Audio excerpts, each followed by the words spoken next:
Frankenstein, or the Modern Prometheus, was written by Mary Shelley. Oh, hello. It focuses on this fellow, Victor Frankenstein.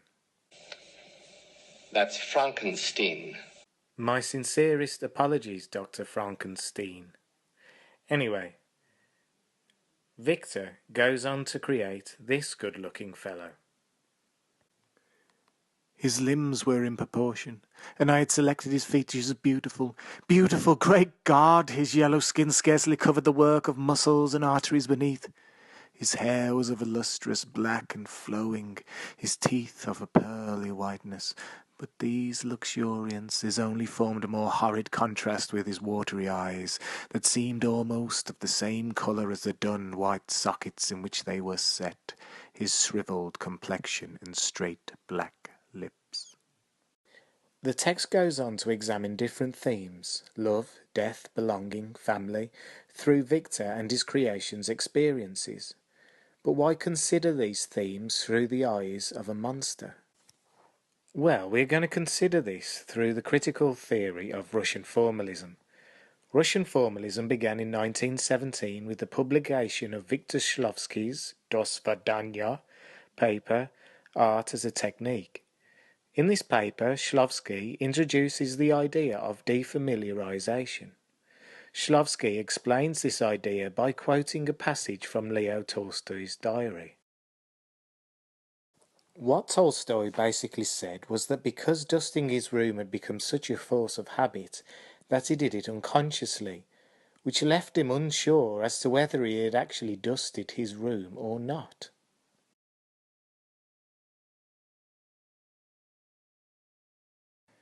What Shklovsky drew from this was that habit reduced life to nothing. This being the case, Shklovsky stated that the role of art was to allow a person to recover the sensation of life, and that it exists to make one feel things, to make the stone stonier.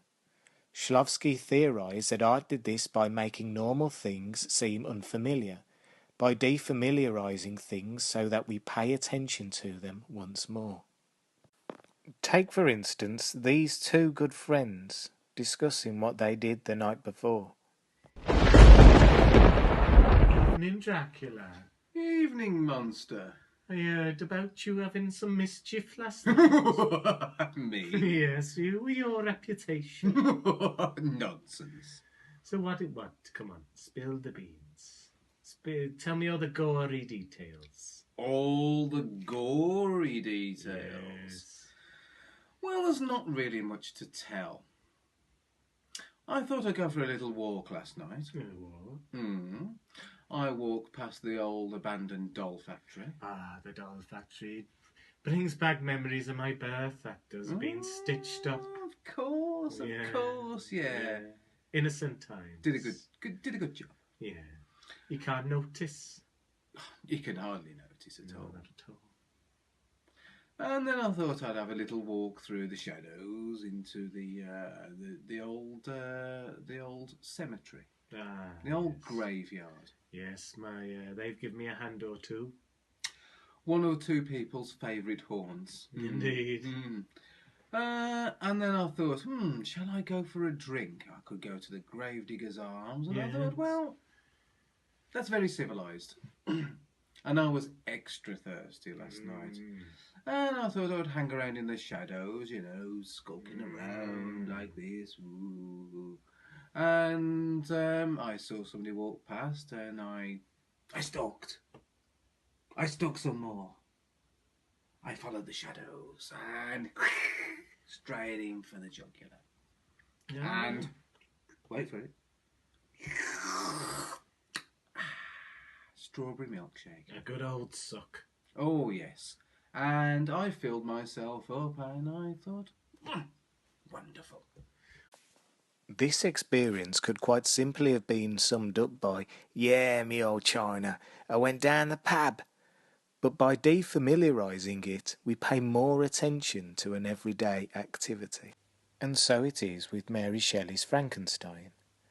At one stage in the book, the monster, having been rejected by his creator, hides in a hovel from which he watches the inhabitants of a hut in their everyday lives. Through a hole in the wall he watches the minutiae of their lives, things and activities that they and we would take for granted. However, through the eyes of the monster, who did not understand language and to which all these activities were totally new, we pay more attention to them, to the love of a father for his children, to a lovesick man in want of his sweetheart, to the injustices of class and the misfortune of the poor. It is only through the inexperienced eyes of the monster that we recover the sensation of life and see these things anew, these things being defamiliarized for us.